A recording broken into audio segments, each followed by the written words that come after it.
இயேசுக்குள் மிகவும் அன்பான சகோதர சகோதரிகளே, உங்கள் அனைவருக்கும் நமது ஆண்டவரும் நமது இரட்சகராகிய இயேசு கிறிஸ்துவின் பரிசுத்த நாமத்தினாலே அன்பையும் வாழ்த்துக்களையும் தெரிவித்துக் கொள்கிறேன். தேவனுடைய பிரதான கிருபையினாலே தேவன் நம்மை கண்மணி போல காத்து இந்த மாலை வெளியிலே அவருடைய சத்திய வசனங்களை நாம் தியானிக்கும்படியாய் கிருபை செய்து நம்முடைய பிதாவாகிய தேவனுக்கு நமது ஆண்டவராகிய இயேசு கிறிஸ்துவின் நாமத்தில் நம் நன்றிகளையும் துதி சோத்திரங்களையும் நாம் எடுத்துக்கொண்டு இந்த நாளுக்கான வேத பாடத்துக்குள்ளாக நாம் கடந்து செல்வோம். அன்புக்குரிய சகோதர சரிகளே, கடந்த நாட்களாக இதனுடைய கிருபையினால நம்முடைய தமஸ்குவிலிருந்து ரோம் வரை பரிசுத்த அப்போஸ்தலன் பவுலின் சுவிசேஷ பயணம் என்ற ஒரு தலைப்பின் கீழ் நம் தொடர் பாடத்தை நாம் பார்த்து வருகிறோம். From Damascus to Rome the gospel journey of Saint apostle Paul என்ற ஒரு தலைப்பில் நம்ம ஒரு தொடர் பாடத்தை அப்போஸ்தலனாகிய பவுலுடைய அந்த மிஷனரி பயணத்தை, சுவிசேஷ பயணத்தை நாம் பாடமாக நாம் பார்த்து வருகிறோம். இந்த பாடங்கள் அனைத்துமே நம்ம அன்பு சகோதரர் சார்ல்ஸ் டேஸ் ரசல் அவர்கள் மூலம் எழுதப்பட்ட ரீபிரிண்ட்லேருந்து தேர்வு செய்யப்பட்ட பாடங்களை நம் தொடர் பாடங்களாக நாம் பார்த்து வருகிறோம். அன்புக்குரியவர்களே, கடந்த பாடத்தில் கூட நம்ம படித்திருந்தோம் ஒரு தலைப்பின் கீழே. அதாவது அந்த டாபிக் நாம் பார்க்கும்போது போன பாடத்தின் தலைப்பு the gospel of forgiveness of sin, பாவ மன்னிப்பின் சுவிசேஷம் என்ற தலைப்பின் கீழே நம்ம பாடத்தை நாம் பார்த்திருந்தோம்.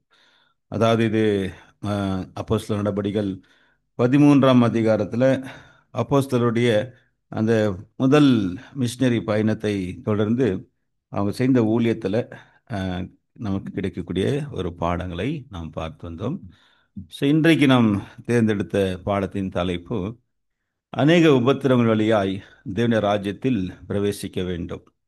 அநேக உபத்திரவங்களின் வழியாய் தேவனுடைய ராஜ்யத்தில் பிரவேசிக்க வேண்டும். Through much tribulation enter the kingdom.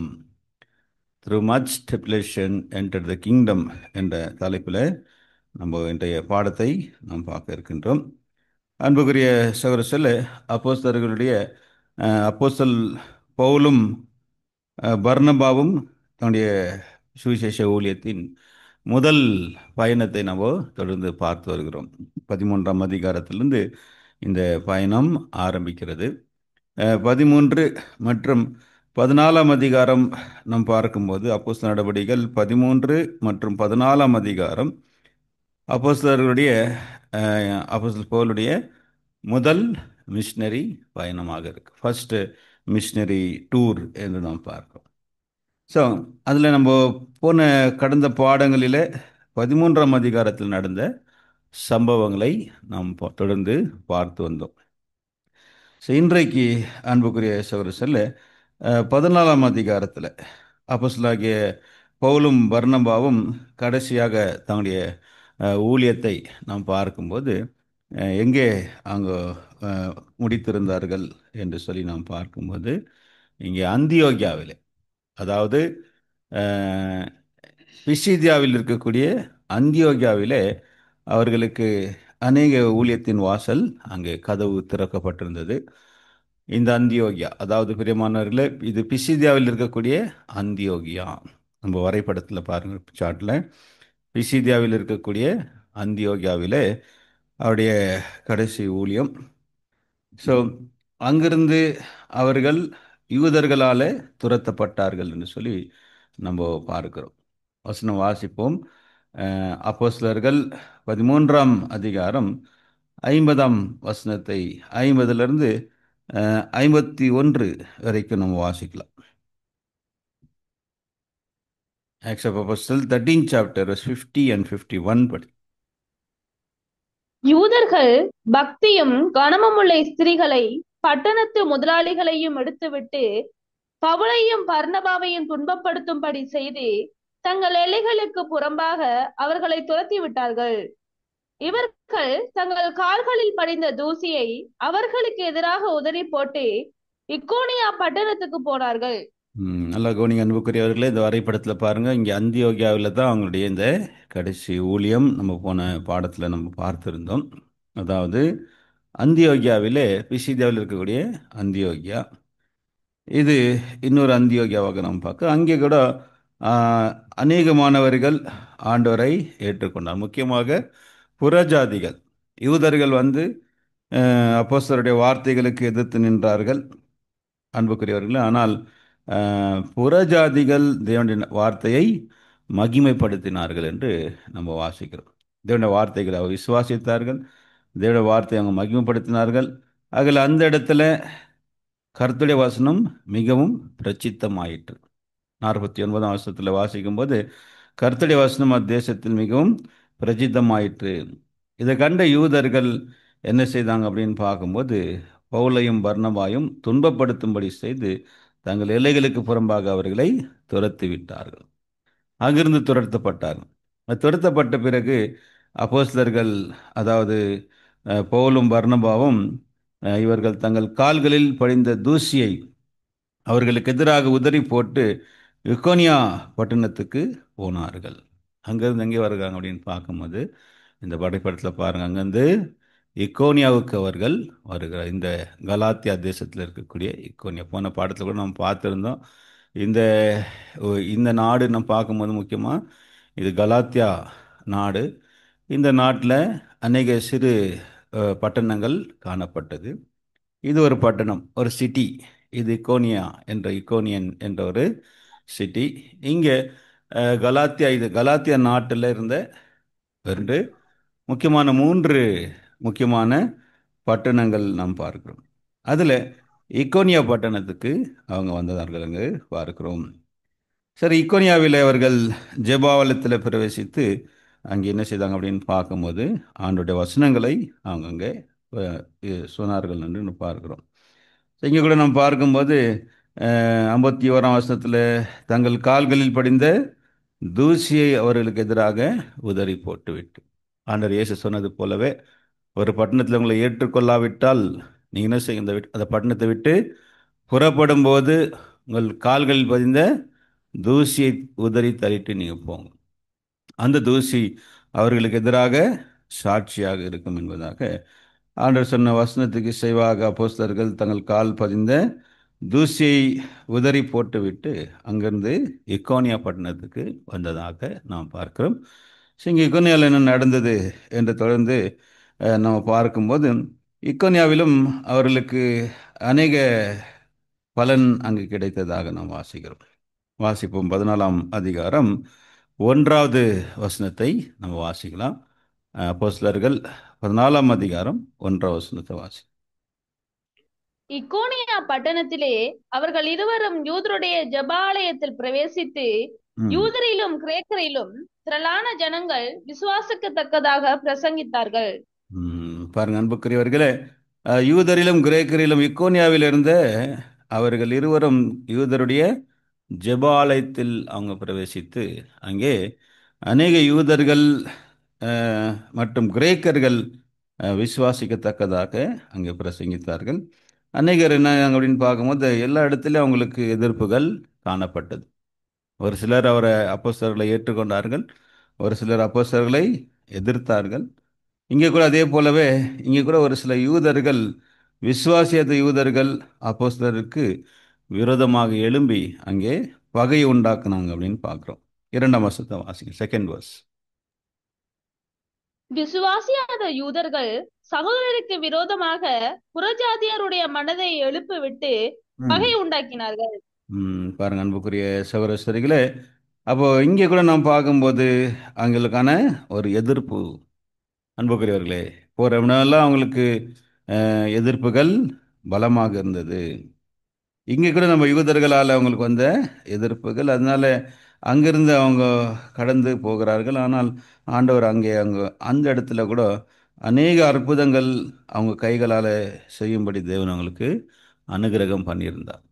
அதாவது அஹ், பெரிய பெரிய அற்புதங்கள் அவங்களால நடத்தப்பட்டிருந்தது. 3ஆம் வசனத்தை படிங்க சிஸ்டர், தேர்ட் வர்ஸ். அவர்கள் அங்கே அநேக நாள் சஞ்சரித்து கர்த்தரை முன்னிட்டு தைரியம் உள்ளவர்களாய் போதகம் பண்ணினார்கள். அவர் தமது கிருபையுள்ள வசனத்துக்கு சாட்சியாக அடையாளங்களும் அற்புதங்களும் அவர்கள் கையால் செய்யப்படும்படி அனுக்கிரகம் பண்ணினார். பாருங்க பிரியமானவர்களே, அதாவது இந்த சம்பவம் இந்த இடத்துலனா இது இக்கோனியா. இக்கோனியா வந்து அந்தியோகியாலேருந்து கிட்டத்தட்ட ஒரு 75 மைல் தூரத்தில் இருந்த ஒரு பட்டணம் இது. அங்கேருந்து ஒரு 75 மைல்ஸ் அங்கேருந்து அவங்க பயணம் பண்ணி இக்கோனியாவுக்கு வருகிறாங்க. இக்கோனியாவில் என்ன நடந்துச்சுனாக்கா, அங்கே கூட எதிர்ப்பு இருந்தது. ஆனாலும் வசனம் என்ன சொல்லுதுன்னா, அவர்கள் அங்கே அநேக நாள் சஞ்சரித்து கர்த்தரை முன்னிட்டு தைரியம் உள்ளவர்களாய் போதகம் பண்ணினார்கள். அதனால் சகோதரர் ரசல் அவர்கள் நீங்கள் சொல்லும்போது ஒரு 7 மாதங்கள் கிட்ட அவங்க அந்த இடத்துல தங்கி இந்த ஊழியத்தை செய்திருக்கிறார்கள். 7 மாதங்கள் கிட்ட தங்கி இருக்கிறாங்கன்றத இங்கே சொல்லப்படுகிறது. அது மாத்திரமல்லாமல் அந்த இடத்துல அப்போஸ்தலருடைய வார்த்தைகளுக்கு சாட்சியாக அதை இங்கே வசனம் வாசிக்கிறோம். அவர் தமது கிருபை உள்ள வசனத்திற்கு சாட்சியாக அடையாளங்களும் அற்புதங்களும் அவர்கள் கைகளினால் செய்யும்படி அனுகிரகம் பண்ணினார். ஒரு பக்கத்திலிருந்து ஆண்டவர் கூட அவனுடைய வார்த்தைகளை ஆதரிக்கும் வண்ணமாக அநேக அற்புதங்கள் அடையாளங்கள் செய்யப்பட்டது. அந்த பட்டணத்தில் கூட ஒரு பெரிய பிரிவு உண்டாக்கப்படுது. ஒரு பிரிவு உண்டாக்க அந்த பட்டணத்தில் சிலர் யூதர்களை சேர்ந்து கொண்டார்கள், சிலர் அப்போஸ்தலர்களை சேர்ந்து கொண்டார்கள். 4 வாசிக்கலாம், 4 பட்டணத்து ஜனங்கள் பிரிந்து சிலர் யூதரையும் சிலர் அப்போஸ்தலரையும் சேர்ந்து கொண்டார்கள். பாருங்க பிரியமான சகோதரர்களே, அகல பட்டணத்து மனுஷர்கள் ஜனங்கள் பிரிந்து சில பேர் யூதர்களையும் சில பேர் அப்போஸ்தலர்களை என்ன செய்தாங்க, அங்கே சேர்ந்து கொண்டார்கள். நம்ம கூட பார்க்குற ஆண்டவர் இயேசு சொன்னது போலவே இல்லைங்களா? அதாவது ஆண்டவர் இயேசு கிறிஸ்து லூக்கா 12ஆம் அதிகாரம் 50-51 சொல்லும்போது, நான் பூமியில சமாதானத்தை அனுப்ப வந்தேன் என்று நினைக்காதீர்கள், சமாதானத்தை அல்ல பிரிவினை. அதாவது சத்தியத்துக்கும் அசத்தியத்துக்கும் ஒரு பிரிவினையை உண்டாக்க வேண்டியாக ஆண்டவர் வந்தது போலவே அவருடைய அப்போஸ்தலர்களும் அதே போல அவங்க போன இடமெல்லாம் ஒரு பிரிவினை. சிலர் அப்போஸ்தலரை சேர்ந்து கொண்டார்கள், சிலர் யூதர்களை சேர்ந்து கொண்டதாக நம்ம பார்க்கிறோம். இந்த யூதர்கள் என்ன செஞ்சாங்க அப்படின்னு பார்க்கும்போது இந்த இடத்துலையும் கூட அவங்களை அவமானப்படுத்துவதற்கு அவங்க திட்டம் பண்ணுகிறார்கள். வாசிக்கலாம் அந்த வசனத்தையும். அடுத்து 5ஆம் வசனத்தை வாசிங்க, 5th verse. இவர்கள் அவமானப்படுத்தவும் கல்லறியவும் வேண்டுமென்று புறஜாதியரும் யூதரும் அவர்கள் அதிகாரிகளுக்கு அமளி பண்ணுகையில் இவர்கள் அதை அறிந்து லிக்கோவானியா நாட்டில் உள்ள பட்டணங்களாகிய லீஸ்திராவுக்கும் தெர்பைக்கும் அவைகளின் சுற்றுப்புறங்களுக்கும் ஓடிப்போய் அங்கே சுவிசேஷத்தை பிரசங்கம் பண்ணினார்கள். அடுத்ததாக நாம் பார்க்கும்போது பிரியமானவர்கள், இக்கோனியாவில் அவங்களுக்கு என்ன நடந்துச்சுன்னா இங்கே வாசிக்கிறோம். இவர்களை அவமானப்படுத்தவும் கல்லெறியும் வேண்டும் என்று புறஜாதியாரும் யூதரும் அவர்கள் அதிகாரிகளும் அமளி பண்ணுகை. அதாவது இங்கே அவங்கள கல்லடிச்சு அவங்கள சாகடிக்கலாம் அப்படின்னு திட்டம் போட்டிருந்தாங்க. ஆனால் இதை அறிந்து கொண்ட அப்போஸ்தலர்கள் அந்த இடத்துல என்ன பண்ணல, அவங்க நிற்கலை. ஏன்னா ஆண்டவரும் சொல்லிட்டாரு, நீங்கள் யாராவது ஒரு பட்டணத்தை துன்பப்படுத்தினாக்கா நீங்கள் என்ன செய்யுங்க, மறு பட்டணத்துக்கு நீங்கள் ஓடி போங்க. அங்கே நின்று என்ன செய்யாதீங்க, சும்மா நீங்கள் எதிர்க்காதீங்க. அங்கேருந்து விலகி ஓட சொன்னார வழிய, நம்மளுக்கு ஆபத்து வருது, நமக்கு ஒரு இடத்துல பிரச்சனை இருக்குன்னா நம்ம அந்த இடத்த விட்டு கடந்து நம்ம போக வேண்டும் என்பதாக நமது ஆண்டவர் இயேசு சொன்னது போலவே அப்போஸ்தலருங்க நடந்து கொண்டாங்க. வசனம் சொல்லுது, நாங்கள் அவங்க லிக்கோனியா நாட்டில் உள்ள பட்டணங்களாகி லிஸ்திராவுக்கும் தெர்பைக்கும் அவைகளின் சுற்றுப்புறங்களுக்கும் ஓடி போய் பாருங்க அன்புக்குரியவர்களே, வசனம் சொல்லுது அவங்க ஓடி போனார்கள் என்று சொல்லுது. அப்படின்னா ஆண்டோடைய ஊழியத்தை எப்படி செஞ்சிருக்கிறாங்க அப்போஸ்தலர்கள். அப்போஸ்தலர்கள் பிரியமானவர்களே, அதாவது கஷ்டத்தோடு பயந்து பயந்து பிரச்சனைகளுக்கு பயந்து ஓடி என்ன செஞ்சுக்கிறாங்க, சுவிசேஷத்தை பிரசங்கித்துக்கிறாங்க. வசனம் வாசிங்க, இன்னொரு வசனம் மத்தேயு 10ஆம் அதிகாரம் 23ஆம் வசனத்தில் நமது ஆண்டவர் இயேசு கிறிஸ்து அவருடைய சீஷர்களை சுவிசேஷ ஊழியத்துக்காக அனுப்பும்போது 12 அப்போஸ்தலரை தேர்ந்தெடுத்து கொண்டு அவங்களை அனுப்பும்போது அவங்களுக்கு கொடுத்த சில அறிவுரைகளில் இதுவும் ஒன்றாக இருக்கு. அவங்களுக்கு கொடுத்த ஒரு அறிவுரைகள் கொடுத்து அனுப்புகிறாரு. நீங்கள் என்ன செய்யணும் அப்படின்னாக்கா, நீங்கள் ஏதாவது ஒரு பட்டணத்தை துன்பப்படுத்தினால் மறு பட்டணத்துக்கு நீங்கள் ஓடி போங்கள். 23ஆம் வசனத்தை வாசிங்க, 10ஆம் அதிகாரம் 23ஆம் வசனம். பட்டணத்தில் உங்களை துன்பப்படுத்தினால் மறு பட்டணத்துக்கு ஓடிப்போங்கள். மனுஷகுமாரன் வருவதற்குள்ளாக நீங்கள் இஸ்ரவேலுடைய பட்டயங்களை எல்லாம் சுற்றி முடியாதென்று மெய்யாகவே உங்களுக்கு சொல்லுகிறேன். பாருங்க அன்புக்குரிய சகோதரர்கள் என்ன சொன்னாங்க அப்படின்னு பார்க்கும்போது, உங்களை ஒரு பட்டணத்தில் துன்பப்படுத்தினார்களானால் நீங்கள் என்ன செய்யுங்க, மறுபட்டணத்துக்கு ஓடி போங்கள். அன்புக்குரியவர்களே, அதனால் அப்போஸ்தலர்கள் அதே போல தான் இந்த இடத்துல நடந்து கொண்டாங்க. லுக்கோனியாவில் அவங்கள கல்லறியும்படியாக அவங்க என்ன செய்தாங்க, பிளான் பண்ணும்போது இதை அறிந்து கொண்ட அப்போஸ்தலர்கள் அங்கிருந்து லிஸ்திரா தெர்பைக்கு ஓடி போகிறான். வரைபடத்தை பாருங்க. இந்த இடத்துல இருந்து அடுத்து அவங்களுடைய ஸ்டேஷன் பார்த்தீங்கன்னா இதான் லிஸ்திரா. அங்கிருந்து தெர்பை, இந்த லிஸ்திரா தெர்பைக்கு அவங்க கடந்து போகிறாங்க. லிஸ்திராவில் நடந்த சம்பவத்தை இப்போ நம்ம பார்க்கலாம். இப்போ நம்ம இக்கோனியாவில் பார்த்தோம். இக்கோனியாவில் என்ன நடந்துச்சுனாக்கா, இந்த கலாத்திய நாட்டில் இந்த கலாத்தியருடைய நிருபம் இருக்கு இல்லைங்களா, அந்த நிருபம் இங்கே இருக்கக்கூடிய சபைகளுக்கு தான் எழுதப்பட்டிருந்தது. பிரியமானவர்களே, இக்கோனியா, இக்கோனியாவை தொடர்ந்து போலும் பர்னபாவும் எங்கே போகிறாங்கன்னா லிஸ்திராவுக்கு போகிறான். லிஸ்திராவில் ஒரு ஒரு பெரிய அற்புதம் அங்கே நடத்தப்படுகிறது. ஒரு பெரிய அற்புதம் நடத்தப்படுகிறது. இந்த அற்புதத்தை கண்டு லிஸ்திராவில் இருந்த ஜனங்கள் மிகவும் பிரமிப்படைந்தாங்க, வியந்து போனாங்க அப்படின்னு சொல்லி நாம் படிக்கலாம். வாங்க 8ஆம் வசனத்தை வாசிங்க. 8th verse, 14ஆம் அதிகாரம் 8ஆம் வசனத்தை வாசிக்கலாம். லீஸ்திராவிலே ஒருவன் தன் தாயின் வயிற்றில் இருந்து பிறந்தது முதல் சப்பானியாய் இருந்து ஒருபோதும் நடவாமல் கால்கள் வழங்காதவனாய் உட்கார்ந்து. பாருங்க அன்புக்குரிய சகோதரர்களே, லிஸ்திராவில் என்ன நடந்துச்சு அப்படின்னு பார்க்கும்போது ஒரு பெரிய ஒரு அற்புதமாக நாம் பார்க்கிறோம். அதனால் இது ஒரு கேபிட்டல், ஒரு தலைநகரமாக கூட இது சொல்லப்படுது. இது தலைநகரம் என்று சொல்லப்படுது. அது மாத்திரம் இல்லாமல் இந்த ஊருக்கு இன்னொரு பேர் இருந்துச்சு. அதாவது உல்ஃப்லேண்டு என்ற ஒரு பெயரும் இந்த ஊருக்கு கொடுக்கப்பட்டிருந்தது. அதனால் அநேக மற்ற தேசத்தவர்கள் இந்த ஊரை என்ன செய்வாங்க அப்படின்னு பார்க்கும்போது சுற்றி பார்ப்பதற்காக வரக்கூடிய ஒரு ஒரு ஒரு பட்டணமாக இருந்தது. அதாவது ஒரு ஒரு ஃபேமஸ் சிட்டி என்று கூட நம்ம இந்த இடத்துல நம்ம பார்க்கிறோம்.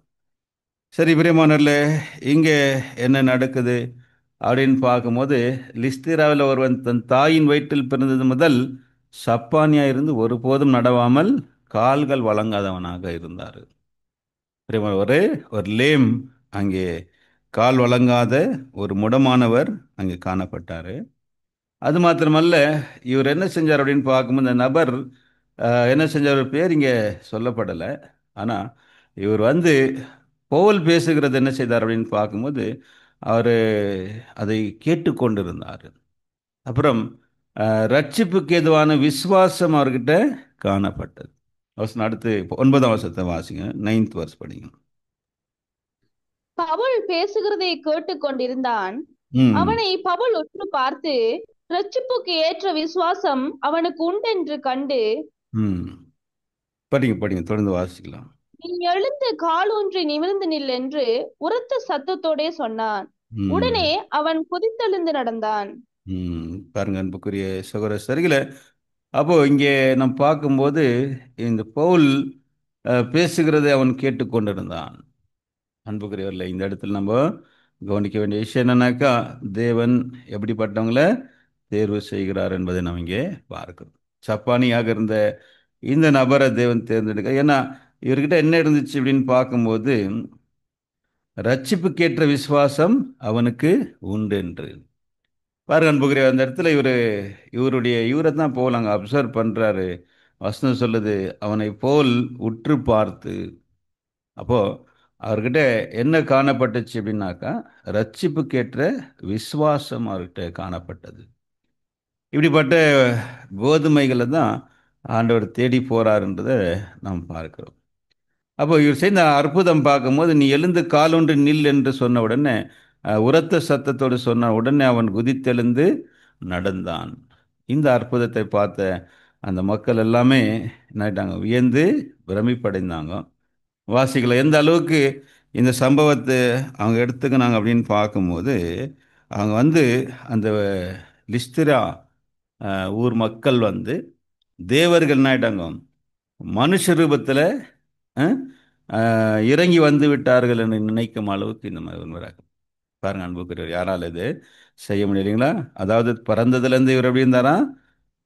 சப்பானியாக, கால் விளங்காதவனாக அவன் காணப்பட்டார். So, இப்படிப்பட்ட ஒரு நபரை எழுந்து நடக்க செய்தார், குதித்தெழுந்து நடந்தான். இதை கண்ட உடனே அந்த மக்கள் என்ன நினைச்சிட்டாங்கன்னா, கடவுளுங்க தான், தேவர்கள் தான் மனுஷ ரூபத்தில் என்னட்டாங்க வந்து விட்டார்கள் என்று சொல்லி என்ன செய்தாங்க? 11ஆம் வசனத்தை வாசிக்கலாம். 11th வருஷம்.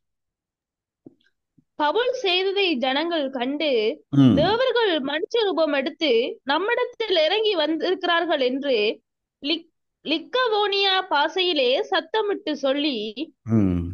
பர்னபாவையும் யூபித்தார் என்று பவுல் பிரசங்கித்ததை நடத்தினவனாயினபடியால் அவனை மெர்கூரி என்று சொன்னார்கள். பாருங்க பிரியமானவர்களே, இதை செய்ததை பார்த்த ஜனங்க, அந்த ஜனங்க என்ன செஞ்சாங்க அப்படின்னு பார்க்கும்போது, தேவர்கள் மனுஷரூபம் எடுத்து நம்மிடத்தில் வந்திறங்குகிறார்கள் என்று லிக்கோனியா பாஷையில் சத்தமிட்டு சொன்னார். அந்த ஊர் பாஷையில் என்ன பண்ணிக்கிறாங்க, அங்கே சொல்லியிருக்கிறார்கள். அப்போ அது மாத்திரமல்ல, இவங்க இவங்களுடைய கடவுள்களுடைய பெயர்கள் இங்கே சொல்லப்பட்டிருக்கு. ஒன்று யுபித்தர், இங்கிலீஷில் பார்த்தீங்கன்னா ஜெபிட்டர். இன்னொன்று வந்து மெர்க்குரி. இப்போ நம்ம பார்க்குற அன்புக்குரிய நம்ம இந்த பிளானட்ஸுங்களை நாம் பார்க்குற கிரகங்கள் இருக்கிற 9 கிரகங்களில் இந்த 2 கிரகங்களுடைய பெயர்கள். அந்த காலத்தில் கிரேக்கர்கள் இந்த தெய்வங்களுடைய பெயர்களை தான் இந்த கிரகங்களுக்கு என்ன பண்ணியிருந்தாங்க, வைத்திருந்தாங்க. அநேகமான கிரகங்களுடைய பெயர்கள் எல்லாம் பார்த்தீங்கன்னா இந்த கிரேக்கர்களால் ரோமர்களால் வைக்கப்பட்ட பெயர்கள் தான்.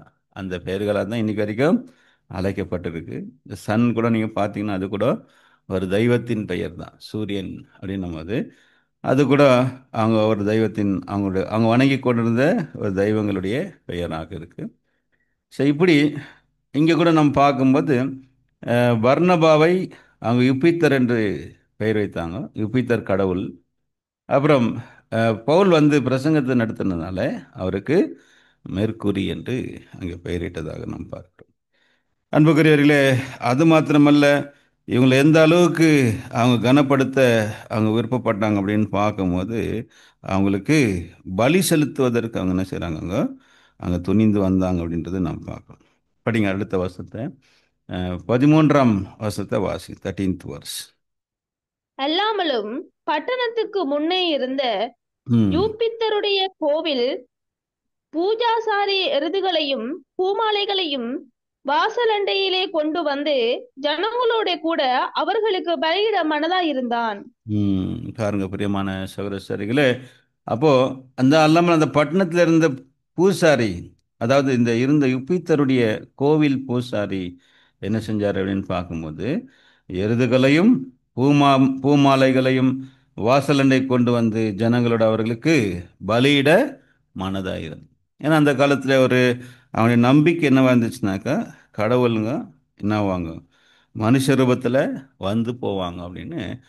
அநேகர் இன்னைக்கு கூட நம்ம பார்க்குற மற்ற மதத்தவங்க கூட அநேகர் இப்படி நம்புவது உண்டு. கடவுள் மனித ரூபத்தில் வந்து போகிறதாக அங்கே நம்புகிறாங்க. ஆனால் அன்புக்குரியவர்களே, இங்கே நடந்த சம்பவம் நம்ம பார்க்கும்போது, அந்த கோவில் பூசாரி என்ன செஞ்சார் அப்படின்னாக்கா, அவங்களுக்கு பலி செலுத்துவதற்கு என்ன ஆகுறாங்க, அவங்க மனதாக இருக்கிறாங்க. சரி, இதை அறிந்து கொண்டு இதை கேட்ட பொழுது அப்போஸ்தலர்கள் எப்படி நடந்துக்கணும் பாருங்க. 14ஆம் வருஷத்தை வாசிங்க, 14th verse படிக்கலாம். 14ஆம் வசனம். அப்போஸ்தலராகிய பர்னபாவும் பவுலும் அதை ம். கேட்ட பொழுது தங்கள் வஸ்திரங்களை கிழித்துக் கொண்டு ம். கூட்டத்துக்குள்ளே ஓடி உரத்த சத்தமாய், ம். மனுஷரே, ஏன் இப்படி செய்கிறீர்கள்? நாங்களும் உங்களைப் போல பாடுள்ள மனுஷர்தானே. நீங்கள் இந்த வீணான தேவர்களை விட்டு வானத்தையும் பூமியையும் சமுத்திரத்தையும் அவைகளில் உள்ள யாவற்றையும் உண்டாக்கின ஜீவனுள்ள தேவனிடத்துக்கு திரும்ப ம். வேண்டும் என்று உங்களுக்கு பிரசங்கிக்கிறோம்.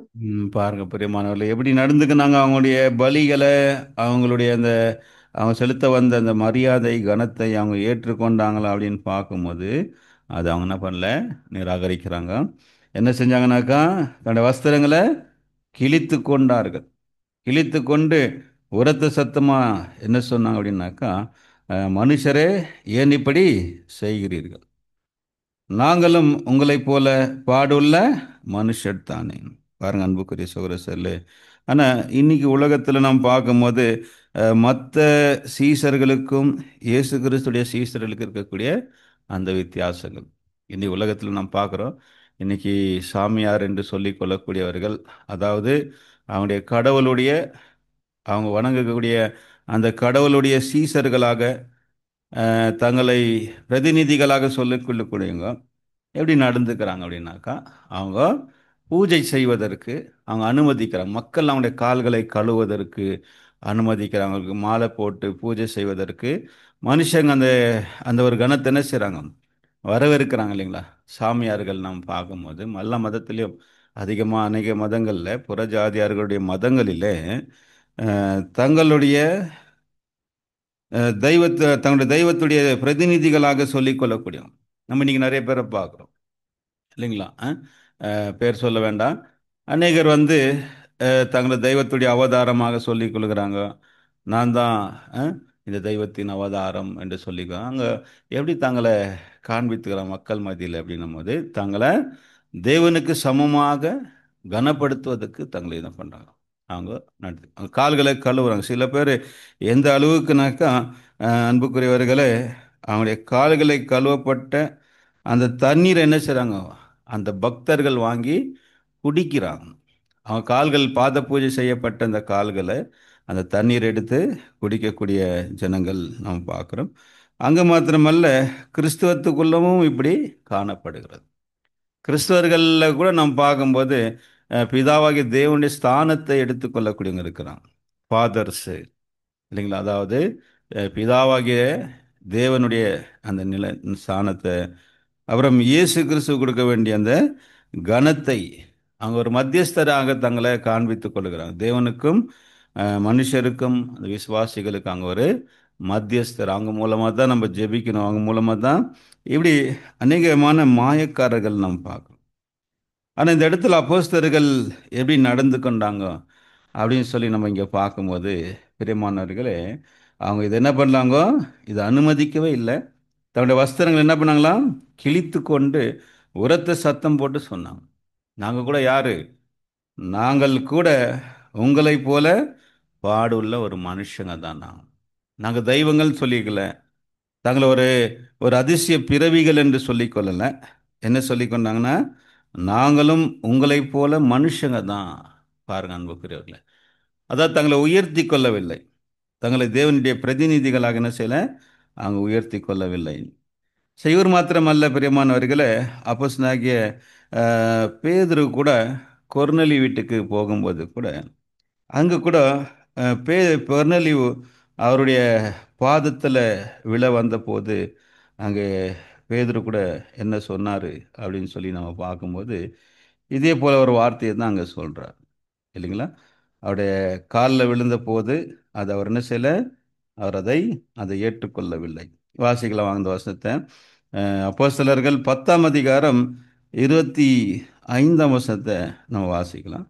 ஆக்ட்ஸ் ஆஃப் அப்போஸ்தலர் 10th chapter verse 25 படிக்கலாம். பேதுரு உள்ளே பிரவேசிக்கிற பொழுது ம் கொர்நேலியு அவனுக்கு எதிர்கொண்டு போய் ம் அவன் பாதத்தில் விழுந்து பணிந்து கொண்டான். ம் அடுத்த வசனம். பேதுரு அவனை தூக்கி எடுத்து, ம் எழுந்திரும், ம் நானும் ஒரு மனுஷன்தான் என்றான். பாருங்க. அவனுடைய பேசிக்கொண்டே உள்ளே போய் ம் அநேகர் கூடியிருந்திருக்கிறதைக் கண்டு, ம் போதுங்க. அப்போ நம்ம இங்கே என்ன பார்க்குறோம்னாக்கா, பிரியமானவர்களே, புறஜாதிகாருடைய இது வழக்கமாக இருந்துச்சு இல்லைங்களா? புறஜாதியார்கள் தங்களிலும் மேன்மையானவங்களை என்ன செய்வாங்க, காலில் விழுந்து அவங்கள வணங்குவார்கள் இல்லைங்க? நம்ம பார்க்குறோம் இல்லைங்களா? பெரியவங்க காலில் விழுந்து வணங்குவது இது நம்மளை விட அவங்க அதிகமாக செய்கிறாங்க, கிறிஸ்தவங்களை விட. ஆனால் அவங்க அதை ஏற்றுக்கொண்டார்கள் அப்போஸ்தலர்கள் அப்படின்னு பார்க்கும்போது இல்லை. பேதுரு கூட இங்கே என்ன சொல்றார் அப்படின்னு பார்க்கும்போது, கொர்நேலியு அவனுடைய பாதத்தில் விழுந்து பணிந்து கொண்டான். பேதுரு அவனை தூக்கி எடுத்து, எழுந்திரும், நானும் ஒரு மனுஷன்தான். அன்புக்குரியவர்களே, இந்த இடத்துல அவர்கள் யாருக்கு கனத்தை அங்கே செலுத்தினாங்க, தங்களுக்கு அந்த மகிமையை எடுத்துக்கொண்டாங்க. தேவனுக்கு செலுத்த வேண்டிய அந்த கனத்தை தங்களுக்கு என்று அவங்க எடுத்துக்கொள்ளாமல் அங்கே யாரை மகிமைப்படுத்தினாங்க அப்படின்னு பார்க்கும்போது, அங்கே தேவனை மகிமைப்படுத்தினார்கள்.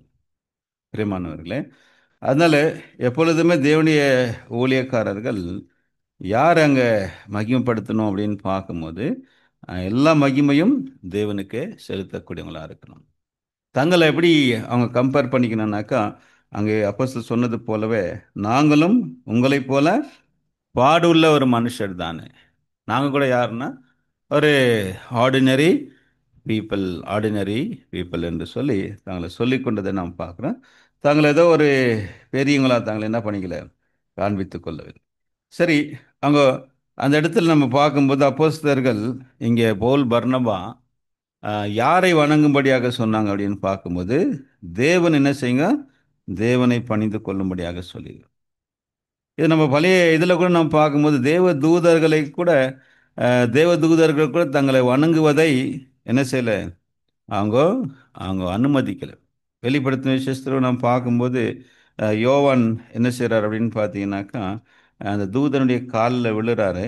அப்போது அதை என்ன செய்யலை, அதை வந்து அவர் அந்த தூதன் வந்து அதை அனுமதிக்கலை. இல்லை, நீ என்னுடைய கால், நான் உங்களைப் போல ஒரு ஊழியக்காரன் தான், அதனால தேவனை என்ன செய், தேவனை பணிந்து கொள் என்று சொல்லி அங்கே அவர் சொன்னதை கூட நம்ம வெளிப்படுத்த விசேஷத்தில் ஒரு இடத்துல நம்ம வாசிக்கிறோம். சரி, அடுத்து அங்கே பவுல் அந்த இக்கோனியா லிஸ்திர மக்களுக்கு சொன்ன ஒரு செய்தி என்ன இருந்துச்சு? அடுத்த வருஷத்தை வாசிங்க. 14 சாப்டர் 14ஆம் அதிகாரத்தில் தேவன் தேவனை பற்றி அவங்க சொன்ன ஒரு வார்த்தைகள் நம்ம வாசிக்கலாம். 16-17 வசனங்களை நம்ம வாசிக்கலாம். சென்ற காலங்களில் அவர் ம், சகல ஜனங்களையும் தங்கள் தங்கள் வழிகளிலே நடக்க ம், விட்டிருந்தும் ம். அவர் நம்மை செய்து வந்து வானத்திலிருந்து மலைகளையும் செழிப்புள்ள காலங்களையும் நமக்கு தந்து ஆகாரத்தினாலும் சந்தோஷத்தினாலும் நம்முடைய இருதயங்களை நிரப்பி இவ்விதமாய் அவர் தம்மை குறித்து சாட்சி விளங்க பண்ணியிருந்ததில்லை என்றார்கள். பாருங்க பிரியமான சிவர செல்ல, அதாவது அந்த இடத்துல பவுல் எப்படி ஒரு ஒரு ஞானமாக நடந்து கொண்டார் இல்லைங்களா? அந்நிய ஜனங்கள் மத்தியில் தேவனை அறிவிக்க போகிறாரு. அன்புக்குரியவர்களே, நம்ம போன நேற்று தினத்தில் கூட, நேற்று முந்தின தினத்தில் கூட மன்னாவில் நாம் பார்த்துருந்தோம். அதாவது அடுத்து எபேசு பட்டணத்துக்கு அங்கே போகும்போது அந்த இடத்துல அறியப்படாத தேவனுக்கு என்ற ஒரு பலிபீடத்தை கண்டு அந்த இடத்துல அவங்க அவங்க வணங்குற அந்த அந்த பலிபீடத்தை வைத்து என்ன செய்கிறார், அவங்களுக்கு அந்த உண்மையான தேவனை அவர் அங்கே அறிவிக்கிறார். நீங்கள் அறியாமல் ஆராதிக்கிற அவரை நான் என்ன பண்ணுறேன், உங்களுக்கு உங்களுக்கு நான் தெரியப்படுத்துகிறேன்னு சொல்லி அவங்க சொல்கிறத நாம் பார்க்குறோம். பாருங்க, இந்த இடத்துல கூட அந்த இடத்துல அவங்களுடைய தெய்வங்களை அவங்க அவங்க வணங்கி கொண்டிருந்த அவங்களுடைய கடவுள்களை அவங்க பொய் என்று சொல்லி இல்லைங்களா, அவங்களுடைய விசுவாசத்தை என்ன செய்யல அவர் பாதிக்காம எப்படி நடந்துக்கினாங்க அப்படின்னாக்கா, ரொம்ப ஞானமாக நடந்து கொண்டார். என்ன நடந்து எப்படி சொன்னாங்கன்னா, தேவனை அறிவித்தார்கள், உண்மையான தேவனை அறிவித்தார். எப்பவுமே நம்ம அதுதான், இப்படி தான் நம்ம நாணமாக நடந்துக்கணும். சில பேர் வந்து அவங்களுடைய விசுவாசத்தை என்ன செய்வாங்க, குறை சொல்லி தவறு என்று சொல்லி நேரடியாக அவங்கள எதிர்க்கும் போது அவங்க என்ன செய்வாங்க, அதை உடனே அவங்க அந்த நம்ம சொல்லக்கூடிய வார்த்தைகளை அவங்க ஏற்றுக்கொள்ள மாட்டார். இந்த இடத்துல தான் இங்கே சொல்கிறாரு பவுல், வார்த்தை கவனிங்க. சென்ற காலங்களில் அவர் சகல ஜனங்களையும் தங்கள் தங்கள் வழிகளை விட்டிருந்தும் அவர் நன்மை செய்து வந்து வானத்திலிருந்து மழையும் செழிப்புள்ள காலங்களை நமக்கு தந்து ஆகாரத்தினாலும் சந்தோஷத்தினாலும் நம்முடைய இருதயங்களை நிரப்பி இவ்விதமாய் அவர் தம்மை குறித்து சாட்சி விளங்க பண்ணாதிருந்ததில்லை என்றான். பிரியமானவர்களே, தேவன் அவர் தேவன் என்று என்ன செய்கிறார், தன்னை பற்றி சாட்சி பகிர்கிறார். அதை நம்ம ஆண்டவர் இயேசு கூட சொல்லும் போது சொல்கிறாருங்களா, அவர் நல்லவர் மேலும் தீயோர் மேலையும் தமது சூரியனை உதிக்க பண்ணி மழையை பெய்ய பண்ணுகிறார். அதாவது அவர் வெறும் நல்லவங்க மேலே மாத்திரம்தான் அப்படியே சூரியனை உதிக்க செய்கிறாரா அப்படின்னு கேட்டால் இல்லை. ஏன் அப்படின்னு கேட்கும்போது அவர் அவர் பிதாவாக இருக்கிறார், அவர் தேவனாக இருக்கிறார். அவர் தன் நன்றி இல்லாதவர்களுக்கும் அவர் என்ன செய்கிறாரு, நன்மை செய்யக்கூடியவராக இருக்கிறார். நம்மளா இருந்தால் நமக்கு யாராவது நன்மை செய்தவங்களுக்கு தான் நம்ம நன்மை செய்வோம், நம்மளை நேசிக்கிறவங்கள தான் நம்ம நேசிக்குவோம். ஆனா தேவன் அப்படி அல்ல. தேவனை பத்தி அவர் சொல்றாரு. அவரு என்ன செய்றாரு இங்க? தேவன் அவங்க வந்து கல்ல மண்ணை வணங்கினாலும் பிரியமானவர்களே, அவங்க சிலைகளை வைத்து தேவனை அவங்க கனவீனப்படுத்தினாலும் கூட தேவன் அவங்களுக்கு என்ன கொடுத்தாருனாக்கா, வானத்திலிருந்து மழையும் செழிப்புள்ள காலங்களையும் தந்து ஆகாரத்தினாலும் சந்தோஷத்தினாலும் அவனுடைய இருதயங்களை நிரப்பி இவ்விதமாய் தம்மை குறித்து சாட்சி விளங்க பண்ணாதிருந்ததில்லை என்று அஹ், என்றான். இப்படி சொல்லி கூட அவங்களால என்ன செய்ய முடியலனாக்கா, அவங்களால அந்த பலி செலுத்துவதை நிறுத்த முடியல. ரொம்ப கஷ்டப்பட்டு இருக்கிற அந்த இடத்துல அப்போஸ்தலர்கள், அதாவது பவுலும் பர்னபாவும் என்ன செஞ்சுக்கிறாங்க? ரொம்ப கஷ்டப்பட்டு. ஏன்னாக்கா இவங்களை தடுத்து நிறுத்த முடியல. அந்த ஊர் மக்கள் அவங்களுக்கு பலி செலுத்துவதற்கு ரொம்ப ரொம்ப துரிதமாக இருந்திருக்கிறான். 18ஆம் வருஷத்தை வாசிங்க, 18th verse. இப்படி அவர்கள் சொல்லியும் தங்களுக்கு ஜனங்கள் பலியிடாதபடிக்கு ம். அவர்களை அமர்த்துகிறது அரிதாயிருந்தது. பாருங்க பிரியமானவர்களே, அப்படி இருந்து கூட அவங்கள பலியிடாதபடிக்கு அவங்கள அமர்த்துவது அரிதாக இருந்தது. அன்புக்குரியவர்களே, எந்த அளவுக்கு புறஜாதி மக்கள் நமக்கு கொடுக்கிற ஒரு ரெஸ்பெக்ட் கூட உண்மையான தேவனுடைய பிள்ளைகள் என்ன செய்யறதில்ல, அவங்கள மதிக்கிறது கிடையாது.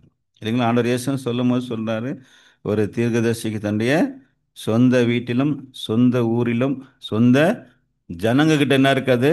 ஒரு கனம் இருக்காது. பாரு, புறஜாதி மக்கள் எந்த அளவுக்கு அப்போஸ்தலர்களை என்ன பண்ணிக்கிறாங்க? கனப்படுத்தி இருக்கிறாங்க.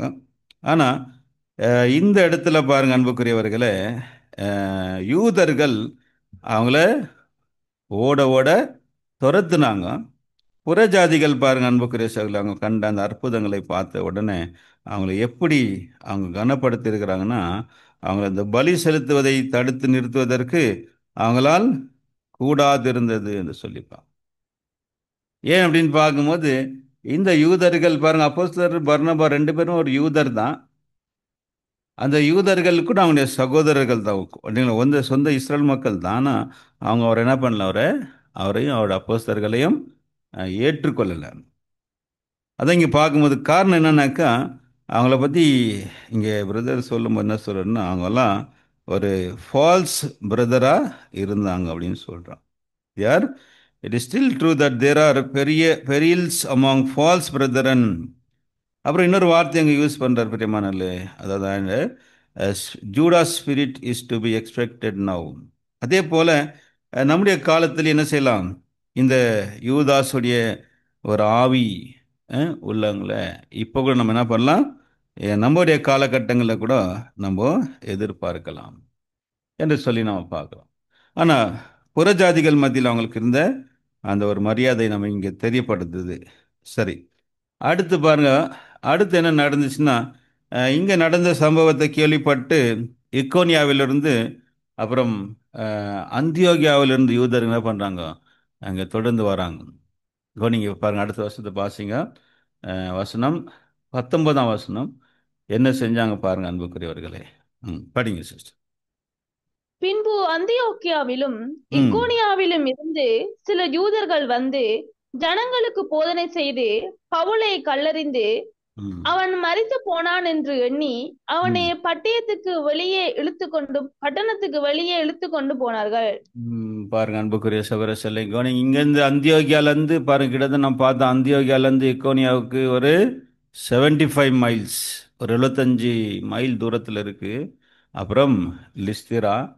அப்போ பாருங்க, இங்கே வசனம் சொல்லுது, அந்தியோகியாவிலும் இக்கோனியாவிலிருந்து சில யூதர்கள் வந்து, பாருங்க பிரியமானவர்களே, அவங்களுடைய எல்லையிலேருந்து துரத்தி விட்டாலும் கூட தொடர்ந்து அவங்க என்ன செஞ்சுட்டு இருக்கிறாங்க? தொடர்ந்து அவங்கள துரத்தி கொண்டே வராங்க. அவங்கள துரத்தி கொண்டே வராங்க. இங்கே பாருங்க அன்புக்குரியவர்களே, நம்ம பின்னாடி பாடத்தை பார்க்கலாம். இந்த இடத்துல சிவியரான ஒரு ஒரு நாங்கள் உபத்திரவம் பவுலுக்கு இங்கே நடந்தது. யார? என்ன செஞ்சாங்களாம் இவங்க? சில யூதர்கள் வந்து ஜனங்களுக்கு போதனை செய்து பவுலை கல்லெறிந்து அவன் மரித்து போனான் என்று எண்ணி அவனை பட்டணத்துக்கு வெளியே இழுத்து கொண்டு போனார்கள். கல் எடுத்து என்ன பண்ணிக்கிறோம் எல்லாருமே? அந்த ஊர் மக்கள் எல்லாம் சேர்ந்து போல கல் அடிச்சுக்கிறோம். எந்த அளவுக்கு நாங்கள் பிரியமானவர்களே அங்கே செத்துட்டாரு அப்படின்னு நினைக்கும் அளவு. இங்க வசனம் சொல்றது இல்லைங்களா? அவன் மரித்து போனான் என்று எண்ணி பட்டணத்துக்கு வெளியே இழுத்து கொண்டு போனார்கள். செத்து போயிட்டாரு, அதான் பிரியமானவர்களே அந்த இடத்துல. ஆனா அன்புக்குரியவர்களே, பாருங்க எந்த அளவுக்கு நான் கல்லடிச்சா எல்லாரும் என்ன ஆகணும்? செத்து போயிருக்கணும். ஆனா பவுல் அங்க சாகல, இல்லைங்களா? அதான் நம்ம பார்க்குற ஸ்தேவானை கூட அவங்க அப்படித்தான் என்ன செஞ்சாங்க? கல்லெறிந்து கொன்றார்கள்.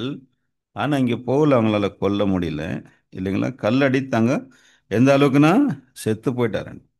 அதனால இதுக்கு டாபிக் என்ன கொடுக்குறாரு? Sub topic honesty rewarded with stones. Honesty rewarded with stone. அதாவது நேர்மைக்கு பதிலாக நாங்கள் கல்லடி கல்லடி கொடுக்கப்பட்ட நேர்மைக்கு பதிலாக கல்லடி என்று சொல்லி நாம் பார்க்கிறோம். அதான் இங்கே நம்ம பார்க்குறோம் பாருங்க அன்புக்குரியவர்களே.